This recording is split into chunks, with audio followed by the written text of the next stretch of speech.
নমস্কার, আশা করি সবাই ভালোই আছেন। সুমতি কিচেন উইথ ব্লগ থেকে সবাইকে স্বাগত। আর এখানে দেখতেই পাচ্ছেন আজকে হচ্ছে পাটিসাপটা বানিয়েছি।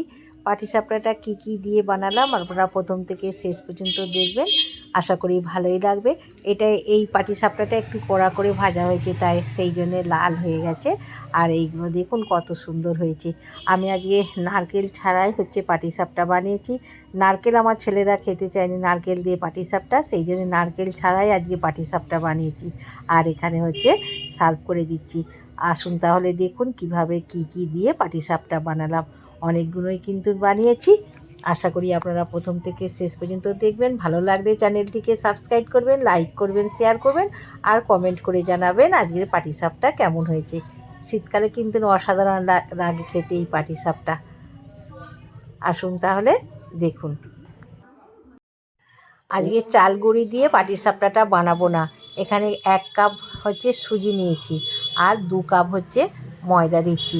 আজকে চালের গুঁড়ি বা চালকে বেটে পাটিসাপটা বানাচ্ছি না। আজকে সুজি আর ময়দা দিয়েই পাটিসাপটা বানাবো। 2 কাপ ময়দা দিলাম, 1 কাপ সুজি দিয়েছি, স্বাদ মতন অল্প একটু লবণ দিয়েছি আর যে কাপের ময়দা সুজি নিয়েছি সেই কাপেরই হাফ কাপ চিনি দিয়েছি। আর এখানে হাফ লিটার দুধকে ফুটিয়ে ঠান্ডা করে নিয়েছি, মানে হালকা গরম আছে। সেই সুজি আর ময়দার মধ্যে দিয়ে একটা পাতলা ব্যাটার তৈরি করে নিচ্ছি। আমি আজকে সমস্তটাই জল দিয়ে ব্যাটারটা তৈরি করব না, দুধ দিয়ে করব। যদি একটু লাগে তখন হচ্ছে জল দেবো। কড়াটা হচ্ছে ধুয়ে একটু জল দিচ্ছি। কড়াটাতে এই যে দুধটা ফুটিয়ে নিয়েছি, অল্প একটু জল দেবো, একটু জল লাগবে। দেখুন এই যে কড়াটা ধুয়ে জল দিচ্ছি, দিয়ে একটা ব্যাটার তৈরি করে নিচ্ছি। দেখুন এই রকম পাতলা বা ঘন হচ্ছে ব্যাটারটা তৈরি করেছি। খুব বেশি পাতলা হলে কিন্তু পাটিসাপটাগুলো কড়া দিয়ে বা যে জায়গাটায় বানাবেন তা থেকে কিন্তু উঠবে না। এবার এখানে ক্ষীর নিয়েছি, ক্ষীরটাকে একটুখানি হচ্ছে চিনি দিয়ে ফুটিয়ে নেবো। পুরটা তৈরি করে নেবো পাটিসাপটা। দেখুন হাত দিয়ে ভেঙে নিয়েছি, ভেঙে এবার চিনি দিচ্ছি। হাফ কাপ হচ্ছে চিনি দিলাম আর সামান্য একটুখানি জল দেবো। জল দিয়ে ক্ষীরটাকে একটু পাতলা করে পুর তৈরি করে নিচ্ছি। ক্ষীরটা হচ্ছে পাতলা হয়ে গেছে, দেখুন নারকেলের ছাই মারার মতন করে ক্ষীরটাকে তৈরি করে নিলাম। আমন্ড বাদাম আর কাজু বাদামকে মিক্সারে গুঁড়ো করে নিয়েছি, সেটাই দিলাম। আপনাদের হাতের কাছে যদি বাদাম থাকে তাহলে আপনারা দিতে পারেন, আর নাহলে শুধু ক্ষীর দিয়েও করতে পারেন। আমার কাছে নারকেল নেই, সেই জন্য আমি ক্ষীর দিয়ে পাটিসাপটাটা করছি। ক্ষীরটা তৈরি হয়ে গেছে, নামিয়ে নিচ্ছি। আর এখানে ব্যাটারটা দেখুন রেখে দিয়েছিলাম, তৈরি হয়ে গেছে, নামিয়ে নিয়েছি। আর ব্যাটারটা দেখতেই পেলেন কতটা ঘন হয়েছে। আর এখানে একটা তাওয়া বসিয়ে দিয়েছি, দিয়ে আর ব্রাশ দিয়ে ঘি দিয়ে ব্রাশ করে দিলাম।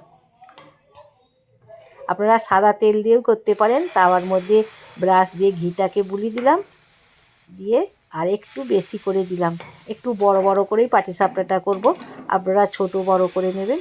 এই দেখুন সাঁড়াশি দিয়ে ঘুরিয়ে একটা গোল করে রুটির মতন করে নিচ্ছি। কত সুন্দরভাবে গোল হলো দেখুন। একটু অপেক্ষা করব, অপেক্ষা করার পর তারপর উল্টাবো। সঙ্গে সঙ্গে উল্টালে কিন্তু ছিঁড়ে যাবে। এই যে ধারগুলো হচ্ছে প্রথমে উঠবে, ধারগুলোকে খুন্তি দিয়ে ছাড়িয়ে দিলাম। দেখুন কত সুন্দরভাবে উঠে যাচ্ছে। এই রকম একটু একটু করে খুন্তি দিয়ে ছাড়িয়ে দিতে হবে। অনেকগুলোই আগে করে নিয়েছি, এবার ক্ষীরটা দিচ্ছি। প্রথম পাটিসাপটাটা করেছিলাম সেইটা কিন্তু ভালো হয়নি।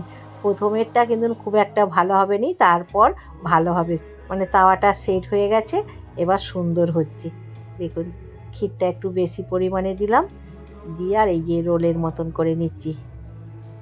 খেতে কিন্তু দুর্দান্ত হবে ক্ষীরের পাটিসাপটা।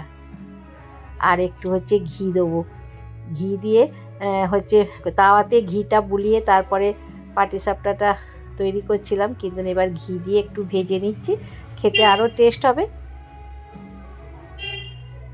একটু উল্টে পাল্টে ভালো করে হচ্ছে তাওয়ার মধ্যে ভেজে নিচ্ছি। দেখুন কি সুন্দর হচ্ছে, দেখুন অনেকগুলোই আমার আগে হয়ে গেছে, এইটা আপনাদের সঙ্গে দেখালাম।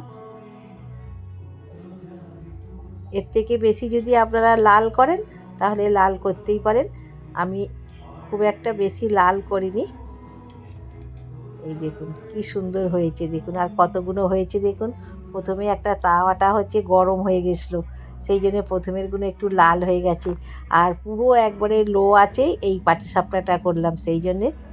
আর এইটা তাওয়াটা গরম হয়ে গেছিলো, লাল হয়েছে, আর এগুলো লো আছে করেছি, সাদা সাদা হয়েছে। এইরকম করে সবগুলোকেই হচ্ছে তৈরি করে নেবো। সুজি আর ময়দাটাকে হচ্ছে দুধ দিয়ে গুলে কিছুক্ষণ হচ্ছে রেস্টে রেখেছিলাম। সুজি দেওয়া আছে তো, আর হচ্ছে তাহলে সুজিটা ভিজে যাবে, অনেকটাই ঘন হয়ে যাবে। আবার বুঝে জল বা দুধ দিতে হবে। দেখুন এই রকম করে সব পাটিসাপটাগুলোই করে নিচ্ছি, কত সুন্দর হচ্ছে দেখুন।